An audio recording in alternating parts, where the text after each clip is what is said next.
قرآن ہے میرا رہنما، قرآن شفا ہے، نور ہے قرآن، جلا دل کی میرا قرآن، رضا رب کی میرا قرآن، قرآن قرآن۔ الحمدللہ رب العالمین والصلاة والسلام علی سید المرسلین، اما بعد فاعوذ باللہ من الشیطان الرجیم، بسم اللہ الرحمن الرحیم۔ الصلاة والسلام علیک یا رسول اللہ وعلی آلک واصحابک یا حبیب اللہ، الصلاة والسلام علیک یا نبی اللہ وعلی آلک واصحابک یا نور اللہ۔ میٹھے میٹھے اسلامی بھائیوں اور مدنی چینل کے ناظرین، سلسلہ ہے ایک قصہ ہے قرآن سے۔ قرآن ہے میرا رہنما، قرآن شفا ہے، نور ہے قرآن، جلا دل کی میرا قرآن، رضا رب کی میرا قرآن، قرآن قرآن۔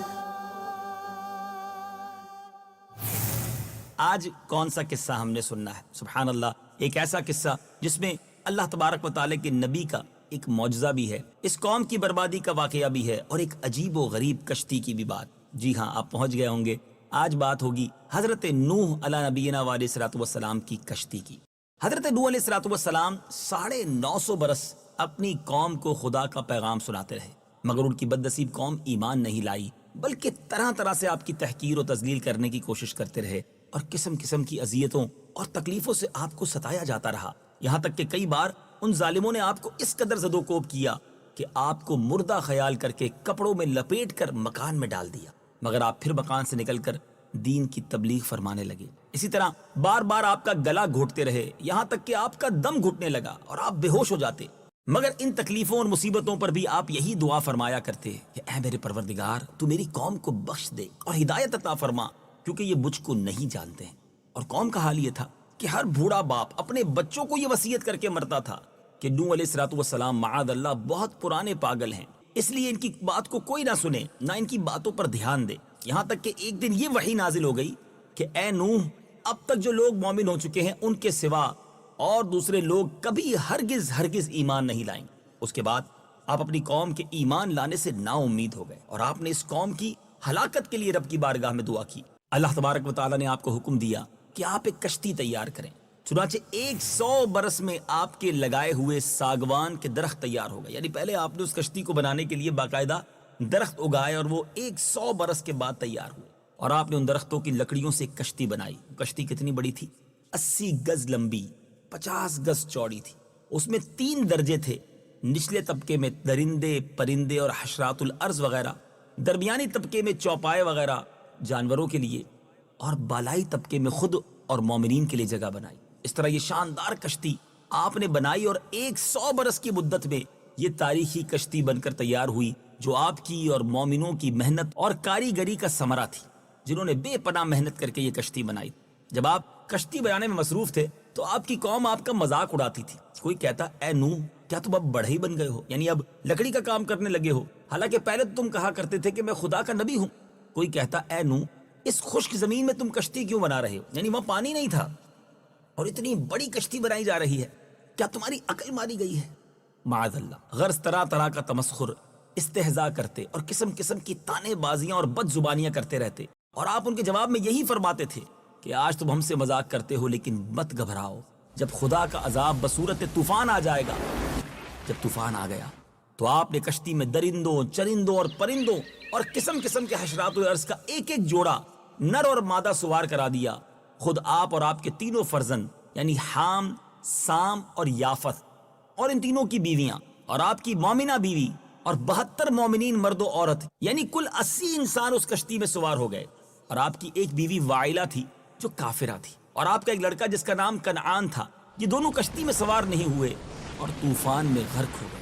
روایت ہے کہ جب سانپ اور بچھو کشتی میں سوار ہونے لگے تو آپ نے ان دونوں کو روک دیا، تو ان دونوں نے کہا کہ اے اللہ کے نبی، آپ ہم دونوں کو سوار کر لیجئے، ہم عہد کرتے ہیں کہ جو شخص سلام علی نوح فی العالمین پڑھ لے گا، ہم دونوں اس کو ضرر نہیں پہنچائیں گے، تو آپ نے ان دونوں کو بھی کشتی میں بٹھا لیا۔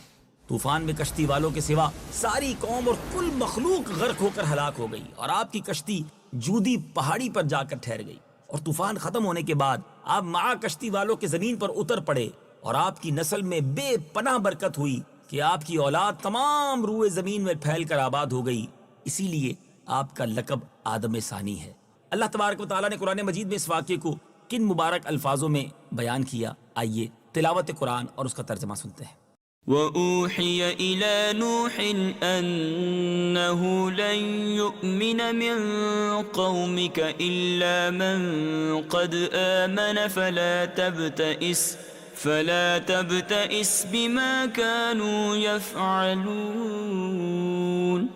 وَاصْنَعِ الْفُلْكَ بِأَعْيُنِنَا وَوَحْيِنَا وَلَا تُخَاطِبْنِي فِي الَّذِينَ ظَلَمُوا إِنَّهُمْ مُغْرَقُونَ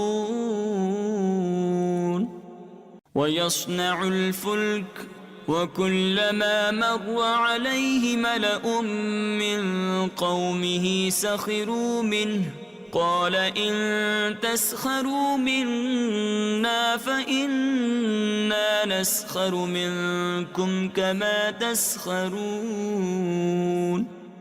فَسَوْفَ تَعْلَمُونَ مَن يَأْتِيهِ عَذَابٌ يُخْزِيهِ وَيَحِلُّ عَلَيْهِ عَذَابٌ مُقِيمٌ۔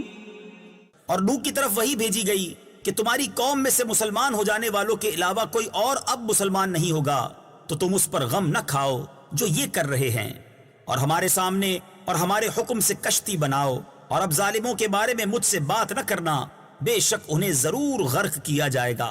اور نوح کشتی بناتے رہے، اور ان کی قوم کے سرداروں میں سے جب کبھی کوئی ان کے پاس سے گزرتا تو ان کا مذاق اڑاتا۔ نوح نے فرمایا، اگر تم ہمارے اوپر ہنستے ہو تو ایک وقت ہم بھی تم پر ایسے ہی ہنسیں گے جیسے تم ہنستے ہو، تو ان قریب تمہیں پتہ چل جائے گا کہ کس پر وہ عذاب آتا ہے جو اسے ذلیل و رسوا کر دے گا، اور کس پر ہمیشہ رہنے والا عذاب اترتا ہے۔ میٹھے میٹھے اسلامی بھائیوں، یوں تو اللہ تعالیٰ نے حضرت نوح علیہ السلام کو 200 برس پہلے ہی بذریعہ وحی مطلع کر دیا تھا کہ آپ کی قوم طوفان میں غرق کر دی جائے گی، مگر طوفان آنے کی نشانی یہ مقرر فرما دی تھی کہ آپ کے گھر کے تنور سے پانی ابلنا شروع ہوگا۔ چنانچہ پتھر کے اس تنور سے ایک دن صبح کے وقت پانی ابلنا شروع ہو گیا، اور آپ نے کشتی پر جانور اور انسانوں کو سوار کرنا شروع کر دیا۔ پھر زوردار بارش ہونے لگی جو مسلسل 40 دن اور 40 رات موسلا دھار برستی رہی، اور زمین بھی جا بجا شک ہو گئی، پانی کے چشمے پھوٹ کر بہنے لگے۔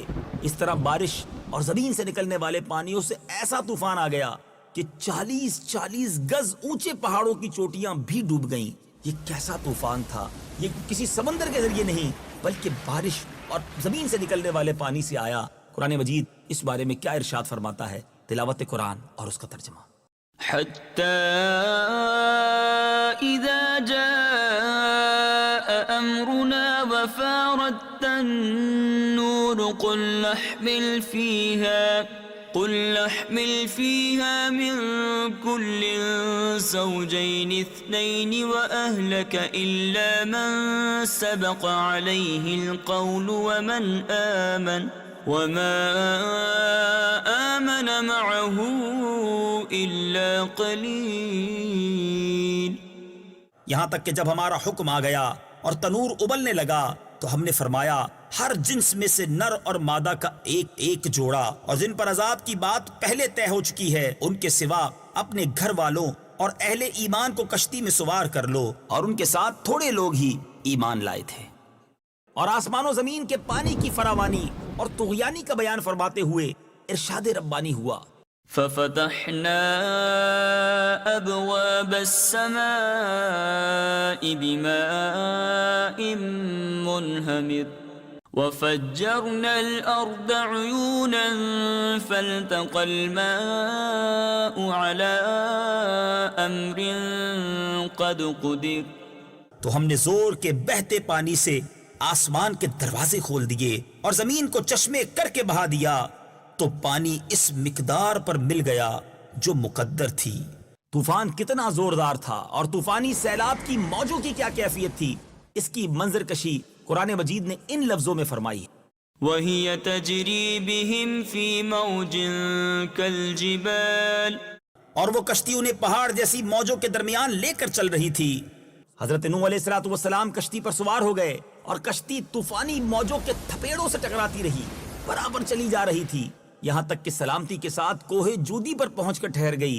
کشتی پر سوار ہوتے وقت حضرت نوح علیہ الصلوۃ والسلام نے یہ دعا پڑھی تھی، ذرا سنیے۔ بسم اللہ مجریہا ومرساہا ان ربی لغفور رحیم۔ اور نوح نے فرمایا اس میں سوار ہو جاؤ، اس کا چلنا اور اس کا ٹھہرنا اللہ ہی کے نام پر ہے، بے شک میرا رب ضرور بخشنے والا مہربان ہے۔ حضرت نوح علیہ الصلوۃ والسلام کی کشتی طوفان کے تھپیڑوں میں 6 ماہ تک چکر لگاتی رہی، یہاں تک کہ خانہ کعبہ کے پاس سے گزری، کعبہ مکرمہ کا 7 چکر کا طواف بھی کیا۔ پھر اللہ تعالیٰ کے حکم سے یہ کشتی جودی پہاڑی پر ٹھہر گئی جو عراق کے ایک شہر جزیرہ میں واقع ہے۔ روایت ہے کہ اللہ تعالیٰ نے ہر پہاڑ کی طرف یہ وحی کی کہ حضرت نوح علیہ السلام کی کشتی کسی ایک پہاڑ پر ٹھہرے گی، تو تمام پہاڑوں نے تکبر کیا، لیکن جودی پہاڑ نے تواضع اور عاجزی کا اظہار کیا، تو اللہ تعالیٰ نے اس کو یہ شرف بخشا کہ کشتی جودی پہاڑی پر ٹھہری۔ اور ایک روایت کے مطابق بہت دنوں تک اس کشتی کی لکڑیاں اور تختے باقی رہے تھے، یہاں تک کہ اگلی امتوں کے بعض لوگوں نے اس کشتی کے تختوں کو جودی پہاڑ پر دیکھا تھا۔